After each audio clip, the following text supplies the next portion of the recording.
All Hit Radio.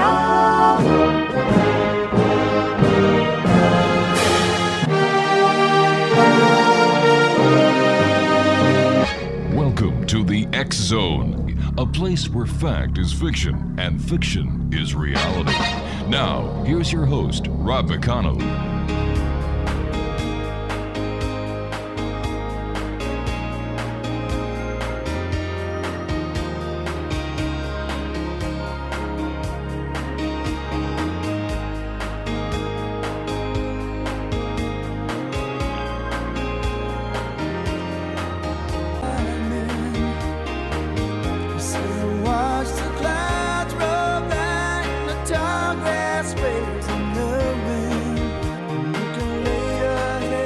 And welcome back to the X Zone. I'm Rob McConnell, coming to you from our broadcast center and studios in Crystal Beach, Ontario, Canada.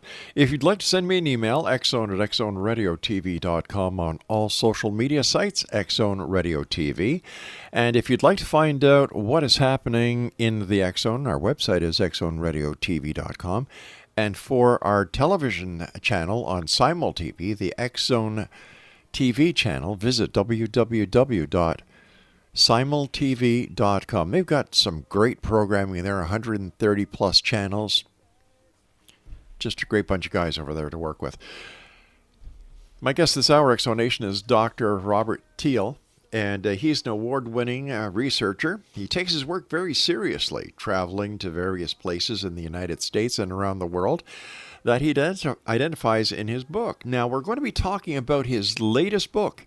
It's entitled Biden-Harris, Prophecies and Destruction. Joining me now is Dr. Thiel. And Dr. Thiel, welcome back to the X Zone, sir. Thanks for having me again, Rob. Can you let our listeners know a little bit more about you in your own words, sir? Okay. Let's see. It's going to be a little bit theological, a little bit work. I was raised Roman Catholic. I did well in school. I then left that faith and pursued some others. I worked in the corporate world. I was actually few people know this, I was actually the youngest certified management accountant in the history of the United States. And I was actually a vice president of a heavy manufacturing corporation in my 20s. But I left that because I'd always wanted to go into natural health. And so I've worked in the natural health field, and I also I have a PhD in nutrition science, and I also have a THD in early Christianity. And as far as writing books along this line, my wife and I have been to Vatican City multiple times, and on the second visit there, I kind of got this bug that maybe I should look more into history and things like that. And so I bought a book over there, and that got me interested in doing church history work. And I was writing a book on it, and this will sound a little unusual, but my wife and I went to the movies, and there was a clip for a Sony movie coming up about 2012. And that was a big thing a long time ago, but this is back in 2008. And I said to myself, hey, 2012, that's a little ways from now. You know, I'm writing this history book. It's got some stuff about prophecy in it. I don't know how many people are really interested in history, but maybe I should extract some of that and do some more research, and maybe I should write a book on prophecy in 2012. And so that was back in 2009. And I just looked this up because I didn't know for sure until recently. But you were the third person who had me on the radio regarding that particular book. Wow. Now, I've done hundreds of prophetic interviews, but you were the third one. My goodness. And we went over some things there. And in that particular book, there were certain predictions that we had. And the good news, if you want to I guess you should call it good news, I think 32 of the things I said were supposed to happen by December 22nd, 2012 happened. And by the way, for your listeners, I said the world was not going to end. That's right. Okay, so that was one of the 32. But there's some that weren't as easy to guess as that. So I got interested in that, and then I've written other books since then, and various prophetic things that I've looked at have come to pass. And I take a sort of a different perspective, I guess, when it comes to writing these things. And I've been criticized by both sides of the aisle. I'm criticized from people who claim Christianity because I'm willing to look at non-biblical prophecies and see how they either mesh with it or they oppose it and that kind of a thing. And others say, well, but you rely too much on biblical prophecy. So I'll admit I believe biblical prophecy more than the others. But in this particular book and the other books that I've done on the prophetic side, I have looked at prophecies and traditions from different cultures and put them together.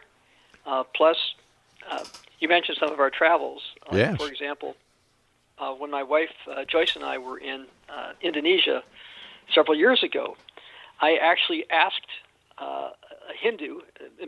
We were in Bali, Indonesia. Even though Indonesia is the most populous Muslim country in the world, because they get more Muslims there because they have more people, the island of Bali is 85%, I think, Hindu.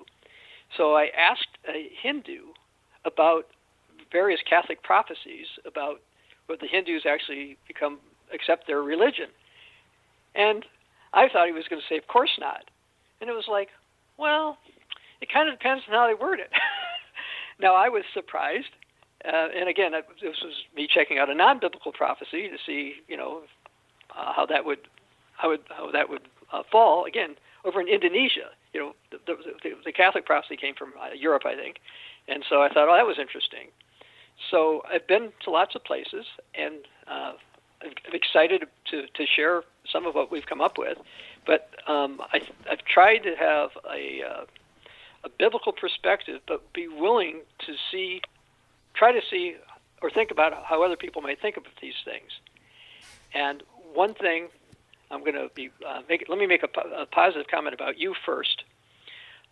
Around this, I think right after I did the interview with you, I did an interview from a station in California, which is where I live. Right. And it was something else. The host, it was female, said, you're talking about things like the beast and the false prophet, Antichrist kind of stuff. Everybody's going to know all this stuff because it's just so obvious. And I said, oh, no. He says, well, what do you mean? I said, look, did you know that the Chinese have prophecies that somebody's going to rise up in the West, and he's not going to be he's going to be considered a saint by the Chinese, even though the Chinese don't have saints, but he's not that good of a person, and he's a Westerner. Now, so and this is from the Tang Dynasty, so somewhere around 600 to 900 A.D. I said, so their culture, in their cultural writings, they're expecting some Westerner who's kind of strange, not that good, but he's going to pretend to be good, to rise up. I said, so, you got about 1.5 billion Chinese. She said, okay, whatever. And then I said, how about the Hindus? I said, do you know that the Hindus are looking for the rise of somebody called the Bhagwan Kalki? And I don't think she'd ever heard of such a person. And I said, I don't think this person has to be Hindu. And I said, I've seen an ancient painting where somebody on a white horse bows down before the Bhagwan Kalki. And now I'll get a little biblical for a moment. The Bible talks about the 4 horsemen of the apocalypse. I think everybody's heard of it. Yeah. And the first one rides a white horse. Mm-hmm. Okay? Now, some people think this is supposed to be Jesus. We tend to think it's the Antichrist, all right? So, but there's a Hindu picture of a guy on a white horse bowing down before this Kalki guy. Now, you might think, oh, well, it's got to be a Hindu. And years ago, when I was on your show, I said, no, it didn't have to be a Hindu. Now, here's the weird part, really weird. About 2-3 years ago, a group in India said that Donald Trump could be the Bhagwan Kalki. Now, he wasn't, of course, but the reason I'm bringing that up is that, well, Donald Trump isn't Hindu. He's not Indian, okay, irrespective of what you think of Donald Trump. And so, in my view, that validated my overall position that, within the Hindu culture, they might accept a leader who they think is a great one. And so you got another 1 billion people. Okay, so now add that to the Chinese. Right. And then you've got the Roman Catholics and the Greek Orthodox. And I won't go through all of their prophecies. I can go through more of them, but basically, they have a series of prophecies through their prophets and seers over the last 1,700 years that more or less say the following. They say that in the time of the end, Catholics will be kind of lax in their religion. Okay? Yeah. Now, if you ask the average Catholic, they're going to tell you that's true. Okay? Some are more zealous and some are less, but they'll pretty much tell you that's the case. They think that. Also, by the way, they have prophecies that their church is going to be hit by some kind of big scandal. Bring the wind to carry me over, lead me home to my town. Tell me when that breeze is blowing, taking me home to my town.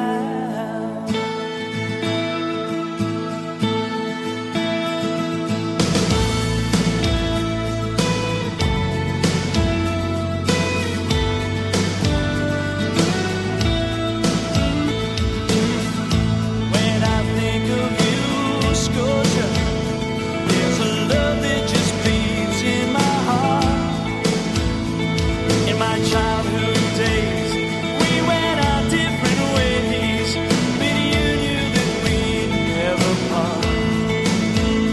Now I'm all alone, and you're calling me home. You knew our love could never die, and though my roving eyes always led me astray, when I'm coming back home, Scotia, don't walk away. Bring the wind to And welcome back. Dr. Bob Thiel is our special guest. We're talking about Dr. Thiel's new book that's out. It's entitled Biden-Harris, Prophecies and Destruction, and his book is available on Amazon.com. Sorry to have cut you off as we went into the commercial break there, Doctor, so please continue. And by the way, I love your enthusiasm. Well, thank you so much. Again, what we were talking about was the fact that when I talked about some of these prophetic things, another radio host, a hostess, thought, well, everybody's going to figure this stuff out, and I explained to her why they weren't. And the things I'm talking about, by the way, are also in, a lot of these things are in the book Biden-Harris, Prophecies and Destruction. So we were talking about the fact that the Chinese have prophecies that they may accept some strange leaders from the West who aren't that good, that the Hindus have prophecies that are very similar to that, and that the Roman Catholics have prophecies and the Greek Orthodox have prophecies that in the time of the end, the Catholics will be lax in their religion, some scandal will hit their church, and we've seen both of those. Yes. And they say that this is going to lead to civil unrest in Europe. Now, we've seen bits and pieces of that, but that still hasn't hit to a great degree yet. But that's what the Roman Catholic and the Greek Orthodox prophecies point to. Now, I think all these prophecies we're talking about are consistent with biblical ones. Now, let me explain that. I believe the biblical ones, but I think the reason that people are going to accept these leaders that the Bible warns against is because they're either their religion or their culture, or they've been taught that this is a good thing, whereas I think Scripture warns against it. So getting back to the Greco-Roman prophecies, they say that there'll be civil unrest and there'll be some violence, and military leaders will rise up. And one of these leaders is going to be successful, okay? And he's the guy. Now, they tend to call this guy the Great Monarch. He's got other names that they use him, the Great King. Sometimes he's called a prince. But he really sounds like a biblical character known as the Beast, otherwise known as the King of the North. We don't have time to go through it in this time, and maybe in the future perhaps we'll go through it. But I did something where I went through, I think, over 50 similarities between the Greco-Roman prophecies about the Great Monarch and biblical prophecies about the Beast and the King of the North. Well, anyway, they say this guy is going to rise up. He will squelch the opposition, okay? And that's consistent with biblical prophecies. But it also says he's going to establish a new religious order within Catholicism. Now, non-Catholics might think that's a huge thing. My great-aunt Mary, actually, and this is not to put my great-aunt down, I mean, she's dead, but she was a nobody, okay? She wasn't some important figure. Okay, she wasn't well known. She was a woman who was a nun, and she established an order of nuns in the Detroit area. And so I know it's not that hard to establish a new religious order within Catholicism because one of my relatives did it. Okay, and my relatives had no money. Okay, we're just blue-collar people, so so I know it can be done. Yeah. But this guy, the Catholic prophecy says he's going to establish an order, and this is going to offend a lot of the Catholic clergy. So in other words, he's going to compromise on stuff that a lot of them don't like. But this will appeal to other groups. Perhaps the Hindus and perhaps the Protestants or whatever. This will appeal to these different groups, and he's going to rise up. And some pontiff, some pope, is going to say he's the guy, and there will be various, call them prodigies or miracles, is supposed to happen. And if you look in the Bible, you'll see some guy supposed to rise up with signs and lying wonders. This is what Second Thessalonians uses about this guy, and I think that this is pretty much talking about the same guy, except the Greco-Roman Catholic prophecies say he's great, and the Bible says no, he's not. And I believe, again, you've got 1.5 billion Greco-Roman Catholics, and I mentioned the 1 billion Hindus, and 1.5 billion Chinese. Mm-hmm. You start adding all these up together, and you're starting to get a huge amount of the population. Now, I don't want to leave out the Muslims. The Muslims, this is kind of interesting. The Muslims have prophecies that a Muslim leader is going to rise up, and he's going to make a deal with a Roman Catholic leader from Europe. And this leader won't be that good of a guy, kind of like the Chinese prophecies. And that in the middle of whatever peace deal they come up with, the Roman Catholic leader is going to betray the Muslims, basically conquer them, and then Antichrist will reign for 3.5 years until Jesus comes. Now that's actually from Muslim prophecy. So I tried to explain this years ago. Yes. That look, you add all these up, and you've got most of the population. Now the average person doesn't know about these predictions and stuff, even in their own faith, but they are in their culture. So again, you're talking about a huge amount of people, and I believe because of those kinds of things, as well as economic pressure, and like even the kinds of pressure we're getting socially now from let's say COVID policies. I don't want to go into any great depth, but you can see people can be pressured to do all kinds of stuff already. Yes, definitely. That I see a convergence basically of all these types of things. And I believe that's why certain prophecies in the Bible that people will read and say, oh, this can't happen. Okay, this could never happen. Being in the United States in the last 1.5 years, I can assure you several things happened in this country that those who read the Constitution, the Declaration of Independence literally thought could never happen here. Let me ask you this, Dr. Bob. Anything. How could it happen if it was written in the Constitution? And how did everything get out of control so fast? Is social media to blame on this? No, I don't blame social media. Okay. Okay, in the United States, and I don't know British law and Canadian law as well as I do U.S. law. Sure, understood. Okay. The United States is big on what they call case law. Okay. And so what happens is you start at point A, mm-hmm. and some judge says, well, that really means kind of B. Another judge says, oh, well, B, well, that kind of is close to number C. Another judge says, well, that's kind of close to number D, or letter D. So what has happened in the United States is that even though the founders of the United States didn't even think we needed the Bill of Rights, they said, no, it's just clear. People get to do whatever they want, blah, blah, blah, blah. Instead, what we've seen is more and more restriction on the rights that the Founding Fathers of the United States envisioned.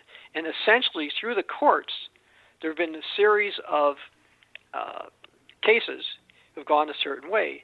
In addition to that, in the United States, because it's not a parliamentary system, mm-hmm. you've had a situation where Congress in the United States is somewhat deadlocked or politically unwilling to do things that people think should be done. Whether or not they should be done, that's irrelevant, but people think should be done. You've heard the expression, nature abhors a vacuum. Yes. Well, when Congress doesn't do stuff in the United States, either the courts step in and do it, or the president does. And the president does this through a series of executive orders. And as long as the courts don't say no, and Congress can't get enough of them together to to agree that it can't be done, I believe basically in the United States it's been a combination of those two things. The current president basically said that no rights are absolute, which is kind of means they're really not rights. And again, he's just building on the prior president and one before him and one before him. I mean, I could name them, but you probably know who they are anyway. Sure. So that gets us to this particular situation where they say, well, some courts have said in case of emergencies that the government has more powers and they can suspend rights, and so we're going to call this an emergency, and therefore we can go ahead and do this. All right, Dr. Bob, I've got to call this.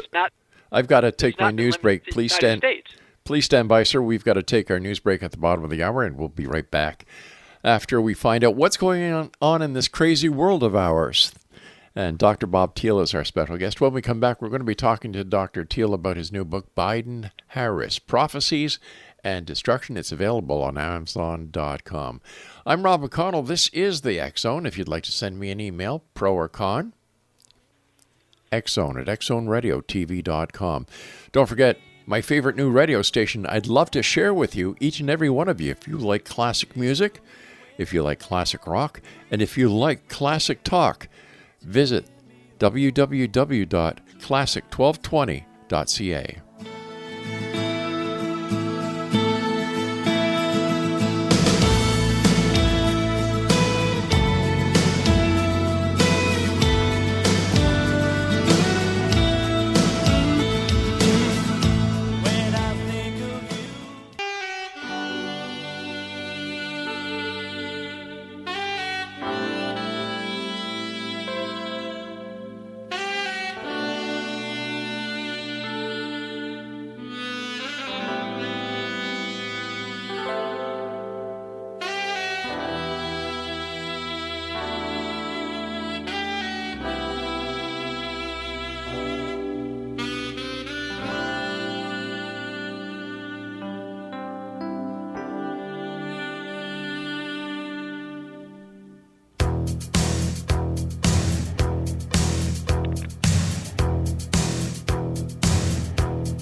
Welcome back, everyone. Dr. Robert Thiel is our special guest. His new book is entitled Biden-Harris, Prophecies and Destruction. It's available on Amazon.com. You know, I was looking over some of the notes that you sent us, and one of them really kind of jumped out at me. And I have to ask you, why do you claim that the U.S.A. may not be expected to last 2 full presidential terms? Well, this is a little bit complicated. But let me try to somewhat summarize it. But I've got a few points. All right. Okay. There is a Jewish tradition that at the school of Elijah that taught that God told the prophet Elijah that the world that we know it would last 6,000 years, roughly from the time Adam and Eve left the Garden of Eden until they felt the Messiah would come. We we are Christian would say, well, when Jesus returns. Okay, so that's where this kind of idea came from. And it's consistent with some scriptures in the Old Testament and New Testament where it talks about a day is like 1,000 years to God, 1,000 years is like a day.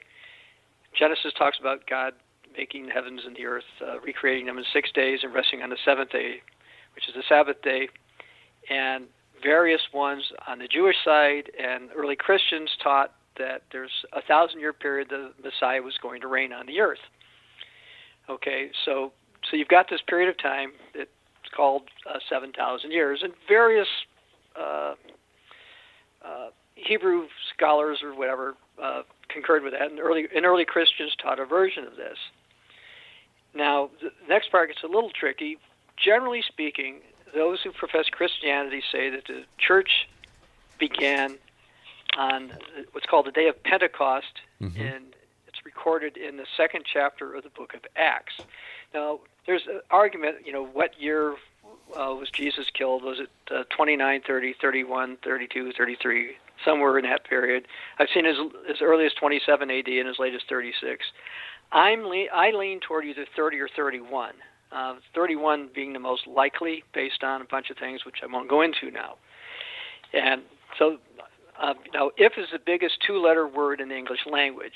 Okay, so if there's a 6,000-year plan, and if Jesus died and resurrected no later than 31 AD, and this idea about the last days has to do with a prophetic week of 7 1,000-year days. In the Bible, the Apostle Peter said that God in these last days has spoken to us by his Son. So the implication is the last days of that week started when Jesus was still alive, okay, before he was killed and resurrected. Well, so now I don't base all my prophetic information on numbers because scripturally we're supposed to look for certain signs. But I find this interesting speculation. So if you add 2,000 years to 31 AD, you get to 2031. And it's generally accepted by many who profess some version of Christianity that the Great Tribulation is supposed to start 3.5 years before then. So that would be talking by about 2027. And that's less than 2 presidential terms from here. That would be before 2028. People of my faith believe there's various biblical prophecies that point to the identity of modern nations. We believe everybody had to descend from somebody, and Scripture gives you some idea of some of who the early progenitors were. So we believe that the United States and some of its allies, such as your nation, will be destroyed toward the beginning of the Great Tribulation. So we would tend to say then, based on all the number calculations and presuming the school of Elijah is correct, etc., we're looking at probably before 2028. Now, it's not a guarantee yet, and actually I'm waiting to see if a certain deal takes place in the Middle East, which has not taken place yet. And for this to be correct, the deal would need to take place either next year or the year after. So is that what you're considering as the final sign that will begin the countdown for the U.S.? Yes, but I think it's one of these things that, how can I put this? There's a lot of people who believe that particular sign is an important countdown, but I suspect, and this is just speculation on my part, but I suspect it's not going to be super clear to everybody. Okay, but yes, that's what we're looking for. Wow. And it hasn't happened yet. There's other things that'll probably precede it. We may see, for example, a war in the Middle East. Iran may decide to do something. Iran is getting more and more desperate. They are getting frustrated that the Biden-Harris administration isn't doing everything the way they want it. Okay, and I'm not saying that the Biden-Harris administration is wrong about that. I'm just saying that this is from the Iranian perspective. There's some prophecies in the Hebrew Bible, the Old Testament, about a land called Elam and a land called Ker, causing damage to Jerusalem. And it's tricky because Elam was part of the old Persian Empire, but does it mean that's Iran? Maybe, maybe not. And Ker in the Bible there's two different Kers, and one of them's in Syria. And it turns out that Iran and Syria, they're the closest allies to each other, and they're not thrilled with Israel. So if I see that happening, that would give me another indication that we're getting closer. But until we see some of those signs, I don't really see a countdown. But in theory, again, if the school of Elijah's hypothesis is correct, right, then we're talking fairly soon. I'm a cautious researcher. I'm not going out and screaming the end has to be now. Not yet. I'm actually more known for denouncing false prophets than making any. I've never made a false prophecy, but that I can think of. But did you remember Harold Camping? Oh gosh, yes. He said the world was going to end. Oh yeah. How many different times did he say the world was going to end? And how much money did he bilk out of his followers? Oh yes, and Yeah. I knew some people. I knew this one guy who's sort of a nut. They actually arrested him because he was passing out stuff at Hearst Castle, which is about 70 miles, about 100 kilometers from where I'm sitting right now. Right. Because he was just considered a nuisance. But I knew him, and I knew other people who had been in Harold Camping's church. Mm-hmm. And I said, look, Harold Camping says this based on this and this, but he's wrong. He was wrong before. Actually, when he was wrong the first time, which was 20 years ago, 30 years ago, whatever it was. Oh, at least. Yeah, one of the people who was in his church then was an employee of mine. Okay, later, she's like, I won't listen to this guy. He misled me before. I'm not going to fall for it. But others were. So I denounced him and some people you would not have heard of for their false predictions. And my track record on denouncing false predictions is really good. And I don't want to be somebody else who people say, sure.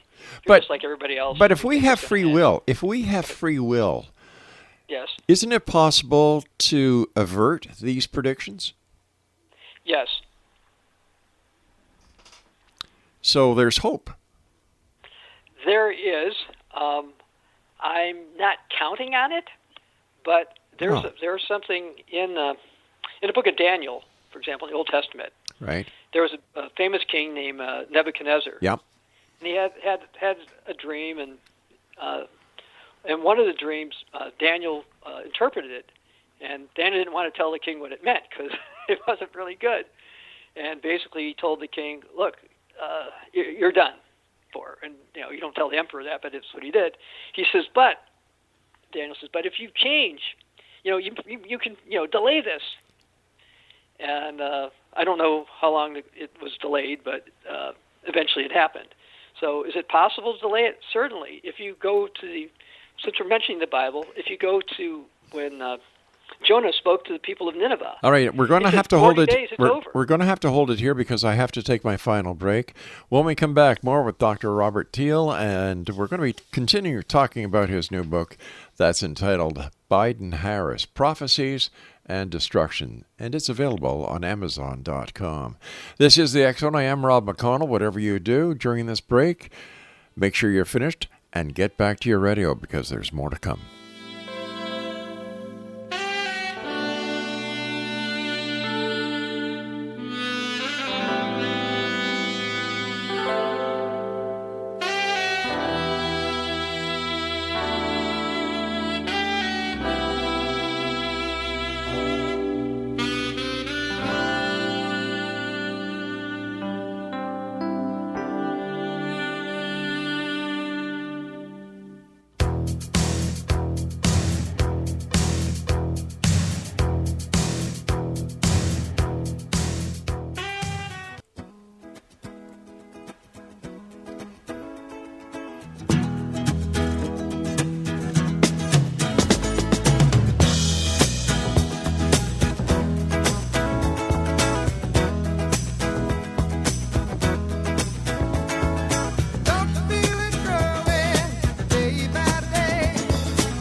back, everyone. Dr. Robert Thiel is our special guest. His new book is entitled, are you ready for this? I think that this is a very compelling title that all our listeners in the United States will be very interested in getting a hold of Amazon.com and ordering this book. It's entitled Biden-Harris, Prophecies and Destruction.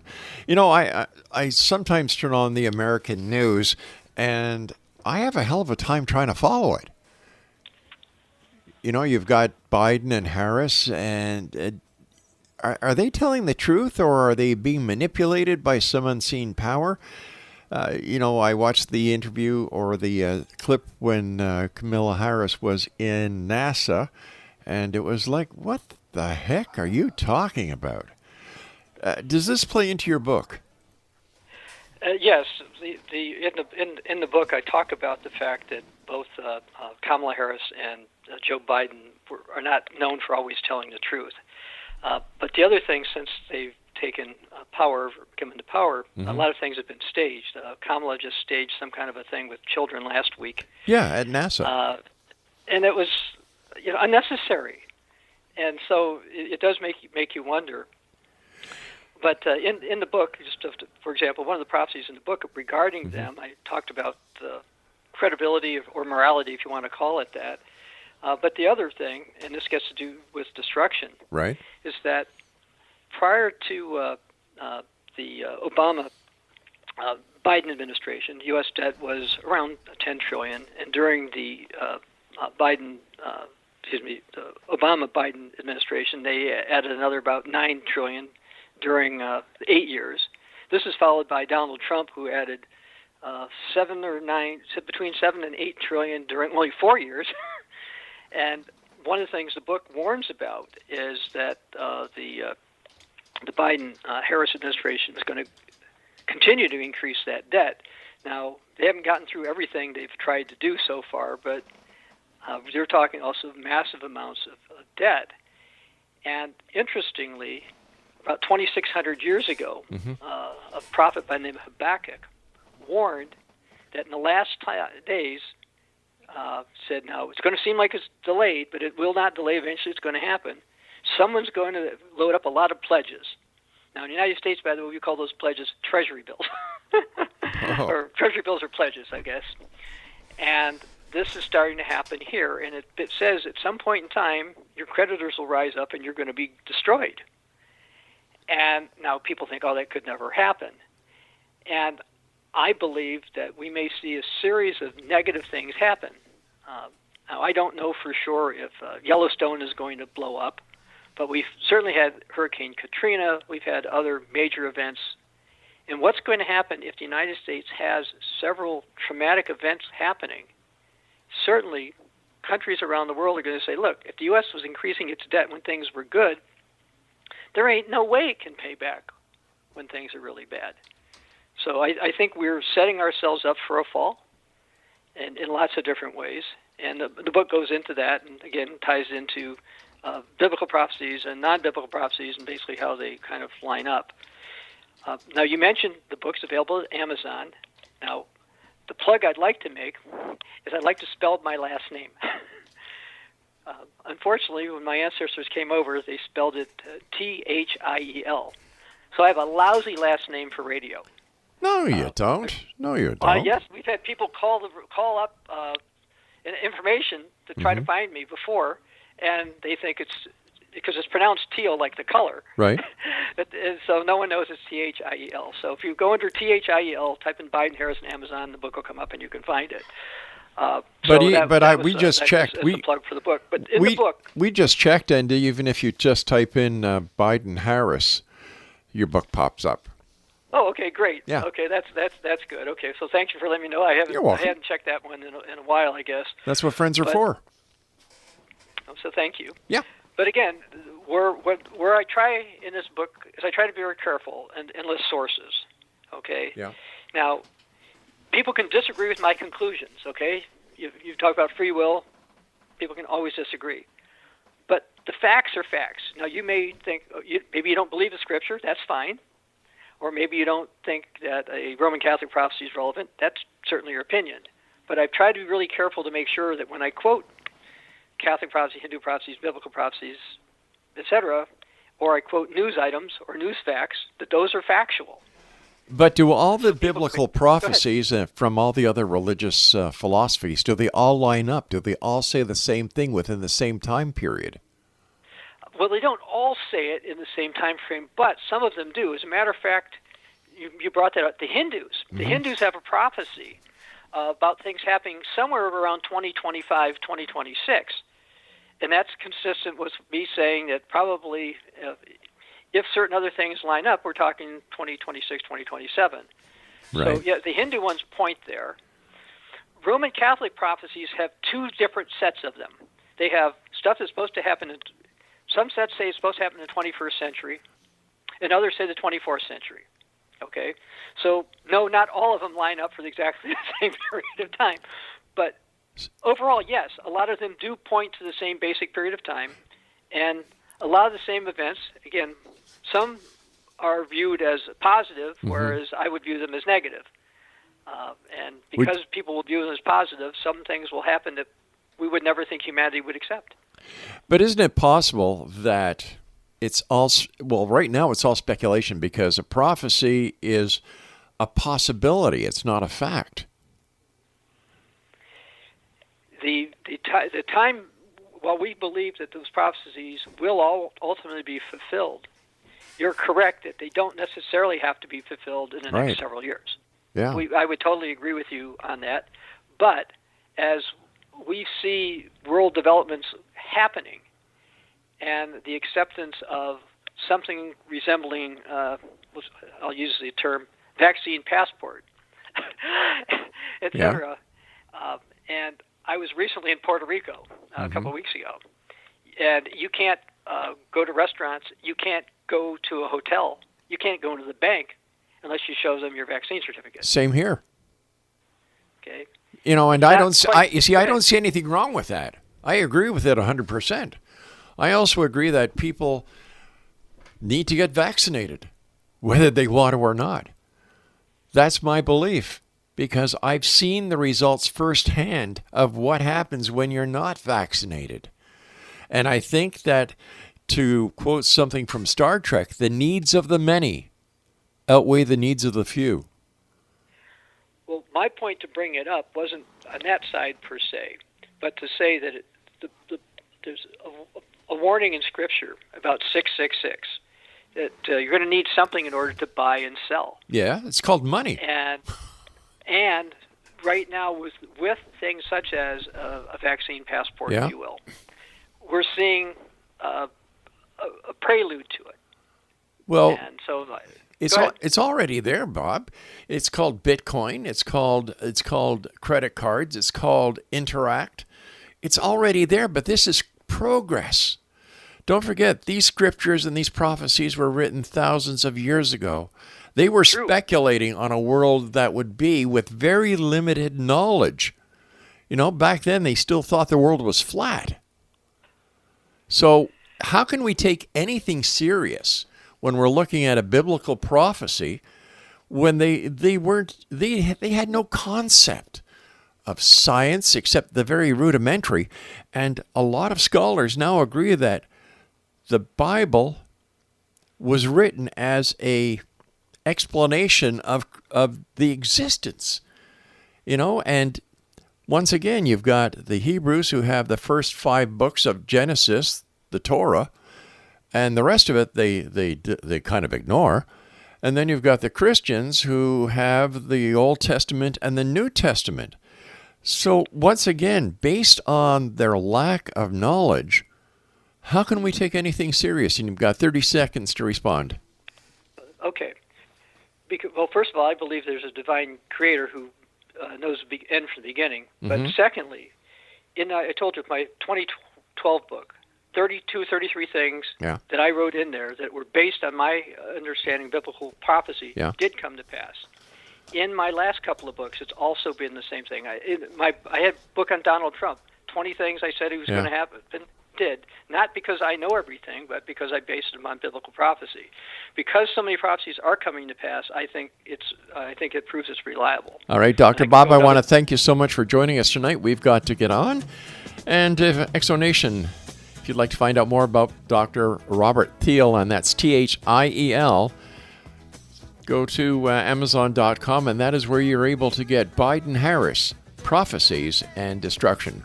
I'll be back on the other side of this commercial break with the news as we continue here in the X Zone from our broadcast center and studios in Crystal Beach, Ontario, Canada. Don't go away.